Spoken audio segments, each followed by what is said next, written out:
You got people like this around you. Country's full of them now. People walking around all day long, every minute of the day, worried about everything. Worried about the air, worried about the water, worried about the soil. Worried about insecticides, pesticides, food additives, carcinogens. Worried about radon gas, worried about asbestos. Worried about saving endangered species. Let me tell you about endangered species, all right? Saving endangered species is just one more arrogant attempt by humans to control nature. It's arrogant meddling. It's what got us in trouble in the first place. Doesn't anybody understand that? Interfering with nature.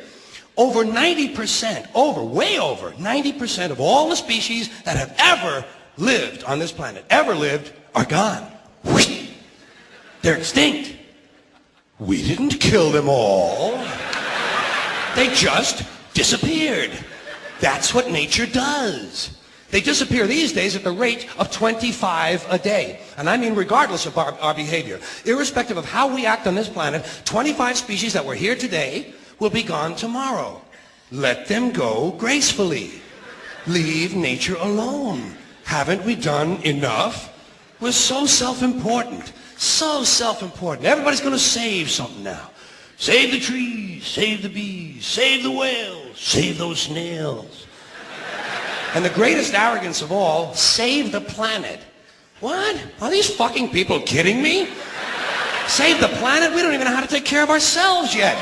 We haven't learned how to care for one another. We're going to save the fucking planet? I'm getting tired of that shit. Tired of that shit. Tired.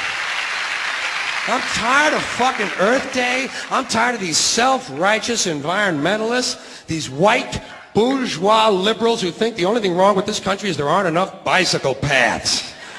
People trying to make the world safe for their Volvos. Besides, environmentalists don't give a shit about the planet. They don't care about the planet. Not in the abstract, they don't.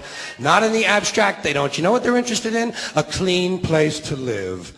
Their own habitat. They're worried that someday in the future they might be personally inconvenienced. Narrow, unenlightened self-interest doesn't impress me. Besides, there is nothing wrong with the planet. Nothing wrong with the planet. The planet is fine. The people are fucked. Difference. The planet is fine.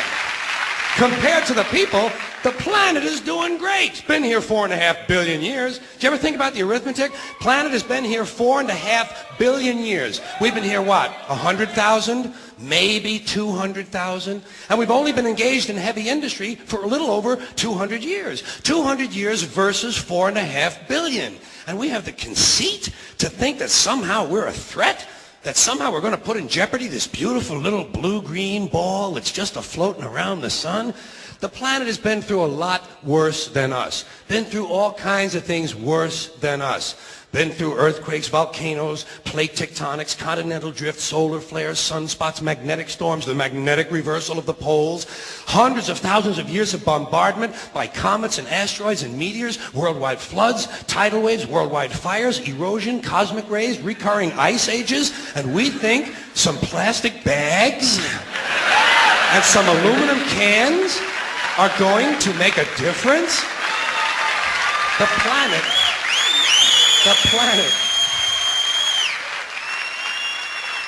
planet isn't going anywhere. We are. We're going away. Pack your shit, folks. We're going away. And we won't leave much of a trace either. Thank God for that. Maybe a little styrofoam. Maybe. Little styrofoam. Planet will be here and we'll be long gone. Just another failed mutation. Just another closed-end biological mistake. An evolutionary cul-de-sac.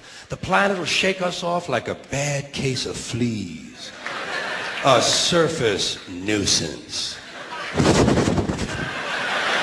You want to know how the planet's doing? Ask those people at Pompeii who are frozen into position from volcanic ash how the planet's doing. Want to know if the planet's all right? Ask those people in Mexico City or Armenia or 100 other places buried under thousands of tons of earthquake rubble if they feel like a threat to the planet this week. How about those people in Kilauea, Hawaii who build their homes right next to an active volcano and then wonder why they have lava in the living room? The planet will be here for a long, long, long time after we're gone, and it will heal itself, it will cleanse itself, because that's what it does. It's a self-correcting system. The air and the water will recover, the earth will be renewed, and if it's true that plastic is not degradable, well, the planet will simply incorporate plastic into a new paradigm, the earth plus plastic. The earth doesn't share our prejudice towards plastic. Plastic came out of the earth. The earth probably sees plastic as just another one of its children. Could be the only reason the earth allowed us to be spawned from it in the first place. It wanted plastic for itself. Didn't know how to make it. Needed us. Could be the answer to our age-old philosophical question, why are we here? Plastic. Assholes. So, the plastic is here, our job is done, we can be phased out now, and I think that's really started already, don't you? I mean, to be fair, the planet probably sees us as a mild threat, something to be dealt with, and I'm sure the planet will defend itself in the manner of a large organism, like a beehive or an ant colony can muster a defense. I'm sure the planet will think of something. What would you do if you were the planet trying to defend against this pesky, troublesome species? Let's see, what might... viruses. Viruses might be good. They seem vulnerable to viruses. And viruses are tricky, always mutating and forming new strains whenever a vaccine is developed. Perhaps this first virus could be one that compromises the immune system of these creatures. Perhaps a human immunodeficiency virus, making them vulnerable to all sorts of other diseases and infections that might come along. And maybe it could be spread sexually, making them a little reluctant to engage in the act of reproduction. Well, that's a poetic note. And it's a start. And I can dream, can't I?